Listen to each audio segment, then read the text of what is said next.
எல்லோருக்கும் வணக்கம். செம கடுப்பாக இருக்குங்க நண்பர்களே. ஷேர் மார்க்கெட் தொடர்ந்து 5 நாளாக இறக்கி விட்டுட்டு இருக்கான். உனக்கு ஒரு மனசாட்சி இல்லையா?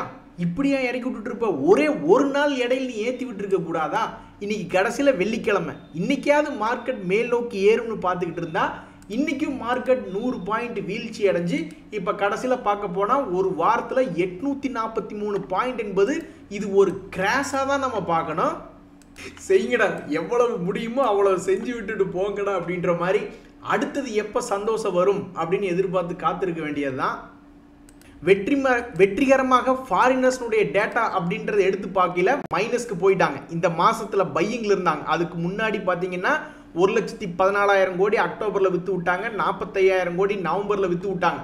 இப்போ இந்த டிசம்பரில் பாசிட்டிவ்ல இருந்தாங்க, நேத்தோட அதுவும் காலி. இப்போ நெட்டுக்கு எடுத்து பார்க்கும்பொழுது கேஷ் மார்க்கெட்டில் 523 கோடி நெட்டாக செல் தான் பண்ணி வச்சுருக்காங்க. கிறிஸ்துமஸ் காசு இல்லை, நியூ இயர் காசு இல்லைன்னா அவங்கவுங்க தாத்தா பாட்டிகிட்ட வாங்குங்கய்யா, அதுதானே உலக வழக்கம் அப்படின்ற மாதிரி இவங்க அந்த மாதிரி பண்ணாமல் நம்மளுடைய ஷேர் மார்க்கெட்டில் விற்று பணத்தை எடுத்துக்கிட்டு இருக்காங்க எஃப்ஐஸ். சரிங்க நண்பர்களே, நம்ம ஷேர் மார்க்கெட்டை விடுங்க, இந்த ஐபிஓ மார்க்கெட் தான், அந்த பிரைமரி மார்க்கெட் தான் சமீபத்தில் நம்மளுக்கு நல்ல சந்தோஷத்தை கொடுத்துட்டு இருந்தது. அதையும் போட்டு குழப்புன்னு குழப்புறானு. இங்கே பாருங்க, எத்தனை ஐபிஓ பிடிச்சி ஓப்பன் பண்ணி வச்சிருக்காங்க. இது மெயின் போர்டில் மட்டுமே, நான் ஒன்றும் மெயின் போர்டும் எஸ்எம்இ போர்டு ரெண்டும் மிக்ஸ் பண்ணி காட்டல, மெயின் போர்டில் மட்டும் எத்தனை ஐபிஓக்களை காட்டுறாங்க பாருங்க. எப்படி ஒரு மனுஷன் அப்ளை பண்ணுறது? இந்த டிரான்ஸ்ரைல் லைட்டிங் அப்படின்ற ஒரு கம்பெனி, அவங்க வெளியிடக்கூடிய ப்ரைஸ் என்பது 432 ரூபா. இப்போ அது 617 ரூபா, 42% மேபி கெயின் வரலாம் அப்படின்ற மாதிரி காட்டுறாங்க. சரி, டேம் கேபிட்டல் அட்வைசர் அப்படின்றத எடுத்து பார்த்தோம்னு வச்சுங்க, அவங்களுடைய ரேட்டு வந்து ஐபிஓ பிரைஸ் 283 ரூபா, அதுவும் 60% மேபி லாபத்தில் வருமோ அப்படின்னு காமிக்கிறாங்க. இந்த மமதா மிஷினரி அப்படின்ற ஒரு கம்பெனி, இந்த மமதா மிஷினரினுடைய கிரே மார்க்கெட் பிரீமியம் 107% காட்டுறாங்க. டேய், நாங்கள் யாருக்கிட்ட அப்ளை பண்ணுறது? சனாதான் டெக்ஸ்டைல்ஸ்னு ஒன்று, அதை நாம் எடுத்து பார்த்தோம்னா அவனும் 21% அப்படின்ற மாதிரி குறைவாக, இப்போ பார்த்ததுலேயே குறைவாக அதுதான். சரி, கான்கார்ட் என்விரோ சிஸ்டம்ஸ்னுடைய கிரே மார்க்கெட் ப்ரீமியம் ஒன்றாதுன்னா 10%, அவனு வேலைக்கு ஆகாது அப்படின்ற மாதிரி இருக்கு. சரி, வென்டைம் ஹாஸ்பிட்டாலிட்டி அப்படின்ற ஒரு இது, அவனுடைய கிரே மார்க்கெட் எடுத்து பார்த்தா அவனு ஒரு 10% அப்படின்ற மாதிரி காட்டுறான். அதே மாதிரி இந்த செனோரஸ் ஃபார்மா அப்படின்ற ஒரு ஷேர்னுடைய கிரே மார்க்கெட் ப்ரீமியம் எடுத்து பார்த்தா அவன் 38%, ஓரளவுக்கு பரவாயில்லையே அப்படின்ற மாதிரி காட்டுறான். இந்த காரரோன்னு ஒரு கம்பெனி, அவனுடைய கிரே மார்க்கெட் இப்போ வரைக்கும் அவன் ஒருத்தன் தான் இன்னும் ஓப்பன் ஆகலை. அப்போ இந்த காரரோ தவிர்த்து அது சிலதில் 10%, 15% காட்டுற கிரே மார்க்கெட் ப்ரீமியம் தவிர்த்து அப்படி பார்த்தாலும் 4-5 கம்பெனிகளுக்கு மேலே இருக்கு ஐபிஓ. யார்கிட்டீங்க காசு இருக்கு? இப்போ தான் ஒரு ஐடியா ஒன்று கண்டுபிடிச்சோம். என்னன்னா, ஒரு மனுஷன் பல்வேறு அப்ளிகேஷன்ஸ் டிஃப்ரெண்ட் பேனில் அப்ளை பண்ணாதான் அவனுக்கு வந்து அதிகமான அலோகேஷன் ப்ராபபிலிட்டி இன்க்ரீஸ் ஆகுது. இப்போ ஒருத்தர் இருக்காருன்னா மனைவி பெயரில், மகள் பெயரில், மகன் பேரில், அம்மா பேரில், அப்புறம் தெரிஞ்சவங்க பேரில், அப்படி இப்படின்னு எனக்காக உங்கள் பேரில் நான் அப்ளை பண்ணுறேன்னு சொல்லி அப்ளை பண்ணும் பொழுது ப்ராபபிலிட்டி அப்படின்றது இன்க்ரீஸ் ஆகுதுன்னு பண்ணுறது. அதுக்கு எவனோ சூது வச்ச மாதிரி, சூன்யம் வச்ச மாதிரி இப்போ அதையும் போட்டு தள்ளிட்டாங்க. என்னையே ஐபிஓ மேனேஜ் பண்ணுறீங்க, எப்படியே நாங்கள் அப்ளை பண்ணுறது? சுத்தம் நல்லா, அதாவது இந்த ஐபிஓக்களை வச்சு சம்பாதிக்கிறவங்க இப்போ ஒரு மாதிரி விரக்தி தான் ஆவாங்க. எங்கள் ரோச பரம்பரையில் இந்த என்ஐஏசிஎல் என்ற ரோசமிக்க மகன் என்ன பண்ணியிருக்கான்னு பாருங்க. இவ்வளவு நாள் இவனை பிடிச்சி திட்டிக்கிட்டு இருந்தாங்க சில பேர், கிக்ரி ஏலி வந்துட்டான் உனக்கு என்ன அப்படின்ற மாதிரி. அதனால் இன்னைக்கு இந்த ஷேரில் என்ன ஒரு கோவம்னு தெரில, அவன் பாட்டுக்கு ஒரு 4% மேல் நோக்கி ஏறி 200 days மூவிங் ஏவரேஜை கிராஸ் பண்ண பார்க்குறான். இந்த ரோசமெல்லாம் ஒன்றும் வேலைக்கு ஆகாத தம்பி, உன்னுடைய பலகை 300 ரூபா பக்கத்தில் இருக்கு. நீ 300 ரூபா வந்தால் தான் சரியான ரோச குத்துச்சண்டை பரம்பரை அப்படின்றத நாங்கள் ஒத்துக்குவோம் அப்படின்ற மாதிரி இந்த என்ஐசிஎல் மேலே ஏறுறான். பட் 300 ரூபா வந்தால் தான் இது ஒரு நல்ல ஷேர் அப்படின்ற மாதிரி இருக்கு. நண்பர்களே, 2 முக்கியமான ஷேர் நியூஸ் அப்படின்றது இருக்கு. அதாவது இந்த ஏஜிஸ் லாஜிஸ்டிக்ஸ் அப்படின்ற கம்பெனி அடிக்கடி இறங்குவதும் ஏறுவதுமாக இருக்கு. இன்னைக்கு இவன் என்ன பண்ணுறான்னா 250 days மூவிங் ஏவரேஜ் அப்படின்றத தாண்டான். அப்போ என்ன எதிர்பார்ப்பாங்க இந்த ஷேரை வச்சிருக்கிறவங்க? சரி, இதுக்கு முன்னாடி எல்லாம் தாண்டும் பொழுது 920 ரூபா வரைக்கும் போனேல, அப்போ இன்னொரு இடம் 920 ரூபா வாயேன், ஒரு ஷேருக்கு ஒரு 100 ரூபா ஏறி வாயேன் அப்படின்ற மாதிரி தான் வேண்டி கேட்டுக்கொண்டு இருப்பார்கள். அதே மாதிரி இந்த பேஸ்எஃப் அப்படின்ற ஷேரில் ஒரு நியூஸ் இருக்குது. இன்றைக்கி அவனுடைய மூவ்மெண்ட்டும் பார்க்கும் பொழுது 200 days மூவிங் ஆவரேஜ் தாண்டலாமா வேண்டாமான்னு யோசிச்சுட்டு இருக்கான். அப்படி அவன் தாண்டி பழையபடி 8800 வந்துச்சுன்னா உண்மையிலேயே ஒரு கில்லி அப்படின்ற மாதிரி இந்த ஊரில் பேர் வாங்கிடுவான். நண்பர்களே, இன்னைக்கு ஒரு முக்கியமான செய்தி என்னன்னா, இந்த கோ டிஜிட் அப்படின்ற ஒரு ஷேர் சமீபத்தில் இதுக்கு முன்னாடி ஒரு பெரிய வால்யூம், இவனுடைய வாழ்க்கையில சமீபத்தில் 2-3 மாசத்துல நடக்காத ஒரு மிகப்பெரிய வால்யூம் அப்படின்ற மாதிரி ஒன்று நடந்தது. ஆனால் அதுக்கப்புறம் எந்த விதமான மூவ்மெண்ட்டும் இல்லை. வாங்கி கிடப்பில் போட்டு போயிட்டாங்க போல. இந்த ஷேர் ஏறினா என்ன இறங்கினா என்ன, இப்போதைக்கு வாங்கி போட்டு போயிட்டாங்க போல. இப்போ மறுபடியும் இந்த ஷேரினுடைய வால்யூம் இன்னைக்கு அப்படின்னு பார்க்கும் பொழுது கொஞ்சம் இன்க்ரீஸ் ஆகிக்கிட்டு இருக்கு. இது எதுக்காக? அவனுடைய பழைய ஹையை போய் தொடணும் அப்படின்ற ஒரு நோக்கத்துக்காகவா? பழைய ஹை 400 ரூபா ரேஞ்சில் இருக்கு. 340 ரூபாயிலிருந்து 60 ரூபா மேல் நோக்கி ஏறி 400 ரூபாய் போய் தொடர்றதுக்கா, அல்லது எதுக்கு, என்ன காரணம் அப்படின்றது இப்போ வரைக்கும் புரியாமல் இருக்கு. பட் இன்னைக்கு இந்த கோ டிஜிட் அப்படின்ற ஷேர்ல ஓரளவுக்கு வால்யூம் அப்படின்றது நடந்திருக்கிறதா செய்தி. நண்பர்களே, ஷேர் மார்க்கெட்டில் ஒவ்வொரு வருஷமும் அதனுடைய டைனமிக்ஸ் அப்படின்றது சேஞ்ச் ஆகிக்கிட்டே இருக்கு. நம்ம ஒன்று மனசில் நினச்சிக்கிட்டு இருப்போம், ஒன்று பார்த்துக்கிட்டு இருப்போம். ஒவ்வொரு வருஷமும் அது மாறிக்கிட்டு இருக்கு. ஸோ இப்போ இந்த வருஷத்தில் என்ன ஆகுதுன்னா, யாராவது ஒருத்தர் இன்ட்ராடேக்கோ அல்லது ஸ்விங் ட்ரேடிங்கோ அல்லது லாங் டேர்ம்லையோ பெருசாக மூவ்மெண்ட் ஆகணும் அப்படின்னா அவங்க என்ன பண்ணுவாங்க, இந்த ஸ்மால் கேப் மைக்ரோ கேப் போன்ற பங்குகளை போய் பிடிக்கிறதுக்கு பார்ப்பாங்க. ஏன் அப்படின்னா, இந்த HDFC பேங்க், ரிலையன்ஸ் எல்லாம் எடுத்து பார்த்தீங்கன்னா பல வருடங்களாக நீட்டிப்படு, அதாவது அவனுடைய வாலட்டிலிட்டி என்பது குறைவாக இருக்கும். அப்போ இது கூட இப்போ யார் சமீபத்தில் சேர்ந்துட்டாங்க அப்படின்னு பார்த்தீங்கன்னா, இப்போ ரீசெண்டாக லிஸ்டான ஐபிஓக்கள் அப்படின்றது சேர்ந்துக்குச்சு. நீங்கள் போயிட்டு பல்வேறு ரீசெண்டாக லிஸ்டான பங்குகளை பார்க்குறீங்க. சகிலிட்டின்னு ஒரு ஐபிஓ, அவன் 30 ரூபாயிலிருந்து கீழே 28 ரூபா போயிட்டு இப்போ 46 ரூபா. ஸ்விக்கி அப்படின்றவனை பற்றி பேசவே வேண்டியதில்லை. காலில் சலங்கை கட்டிக்கிட்டு ஆடிக்கிட்டு இருக்கான். 400 ரூபாயிலிருந்து அவன் பாட்டுக்கு 500 ரூபா போகிறான், மறுபடியும் 400 ரூபா வர்றான், அப்புறம் மறுபடியும் 575 ரூபா போயிட்டு 500 ரூபா வர்றான், இப்போ பார்த்தா 600 ரூபாய்ங்கிறான். ஸோ ஐபிஓக்களில் வந்து ரீசெண்டாக லிஸ்ட் ஆகக்கூடிய பங்குகளும் இப்போ ஒரு மூவ்மெண்ட் அப்படின்றது பண்ணுறான். ஸோ அந்த மூவ்மெண்ட்டை யார் பிடிக்கிறாங்க அப்படின்றத ரொம்ப முக்கியம். முதல்ல மூவ்மெண்ட் இருக்கக்கூடிய பங்குகள் அப்படின்றத செலக்ட் பண்ணணும். அதுக்கப்புறம் மூவ்மெண்ட்டை கரெக்டாக பிடிக்கணும். +40% எதிர்பார்த்துட்டு இருக்கீங்களா, அவன் -40% போயிடுவான். ஸோ அங்கேயும் வந்து திறமை என்பது வேணும். பட் இருந்தாலும் ரீசெண்டாக லிஸ்டான ஐபிஓக்கள் எந்த பட்டியலில், எந்த கேட்டகரியில் போயிட்டு சேருது அப்படின்னு பார்த்தீங்கன்னா, ஹைலி வாலடைல் அப்படின்ற இடத்துல போய் சேருது. பார்த்தீங்களா நண்பர்களே, நல்லவனுக்கு காலம் இல்லை அப்படின்ற மாதிரி பாரதி ஏர்டெல் என்ன பண்ணியிருக்காங்க, அவங்க கிட்ட இருக்கக்கூடிய டியூ எல்லாம் கட்டி முடிச்சுட்டாங்க டிபார்ட்மெண்ட் ஆஃப் டெலிகாம்க்கு. எப்போ? 2016 ஸ்பெக்ட்ரம் ரிலேட்டடான லைபிலிட்டிக்கு. ஆனால் அந்த ஷேரில் ஒரு மாற்றம் இல்லை. இதுக்கு முன்னாடி எனக்கு நல்லா ஞாபகம் இருக்குது, பஜாஜ் ஹிந்துஸ்தான் நினைக்கிறேன், அதே மாதிரி ஆர்பவரோ, அது போன்ற சில பங்குகள் அவங்களுடைய கடனை அடைச்சிட்டாங்க, அல்லது கடன் யாருக்கெல்லாம் கொடுக்கணுமோ அவங்ககிட்ட பேசி ஒரு முடிவுக்கு வந்துட்டாங்க அப்படின்ற செய்திகள் வந்ததுக்கப்புறம் அந்த ஷேர்கள்லாம் பறந்துறேன். இத்தனைக்கு அதெல்லாம் பெருசாக லாபம் செய்யாத கம்பெனி. ஆனால் இந்த பாரதி ஏர்டெல் நல்ல திறமையான ஆள் தான், ஸ்ட்ராங் கண்டெண்டர் இன் டெலிகாம் அப்படின்ற மாதிரி இருக்கு.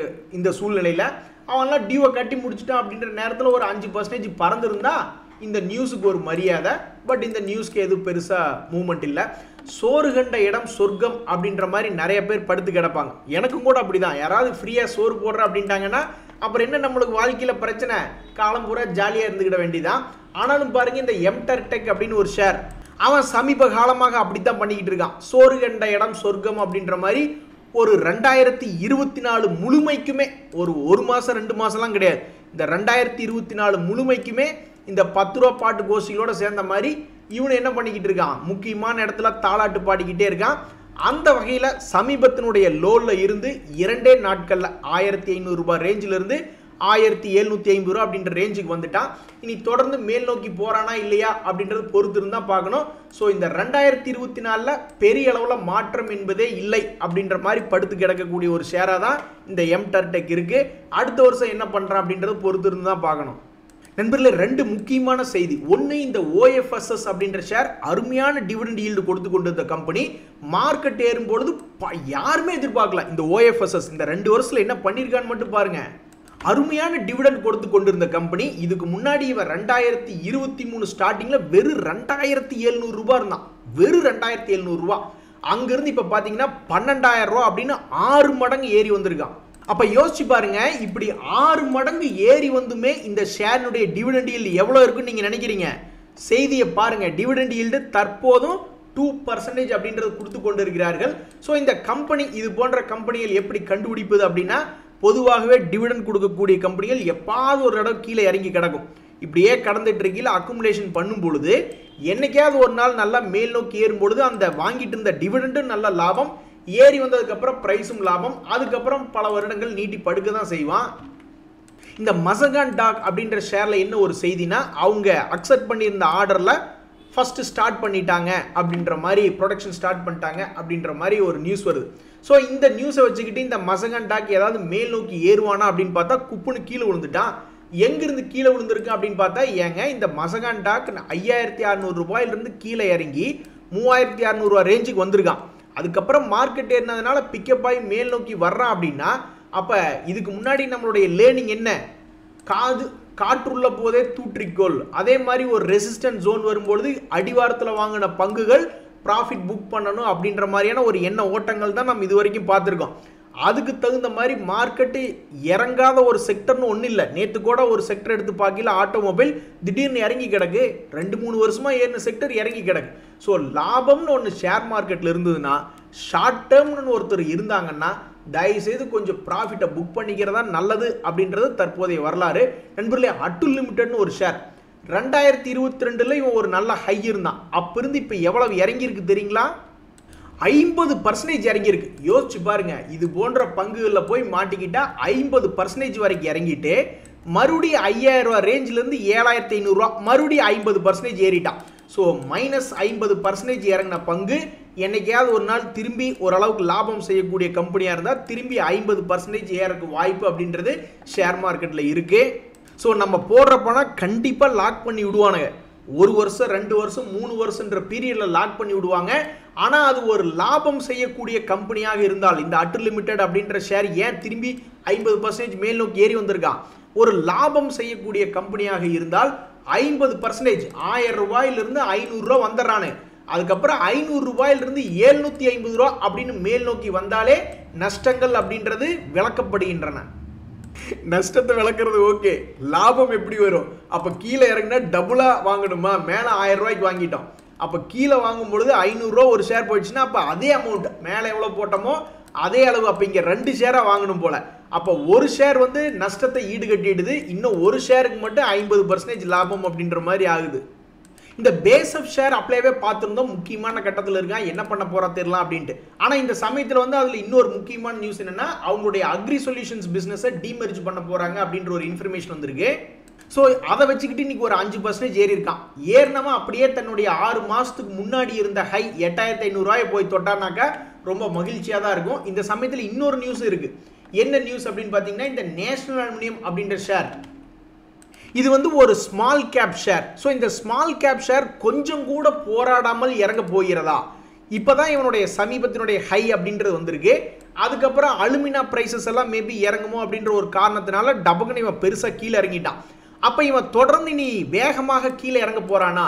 உச்சத்தில் இருந்த ஒரு பங்கு கொஞ்சம் கூட போராடாமல் இந்த 220 ரூபாயிலிருந்து இன்னும் ஒரே ஒரு தடவை 260 ரூபாய்னு வந்ததுன்னா பல பேர் எஸ்கேப் ஆகி குதிச்சு ஓடி போயிடுவாங்க.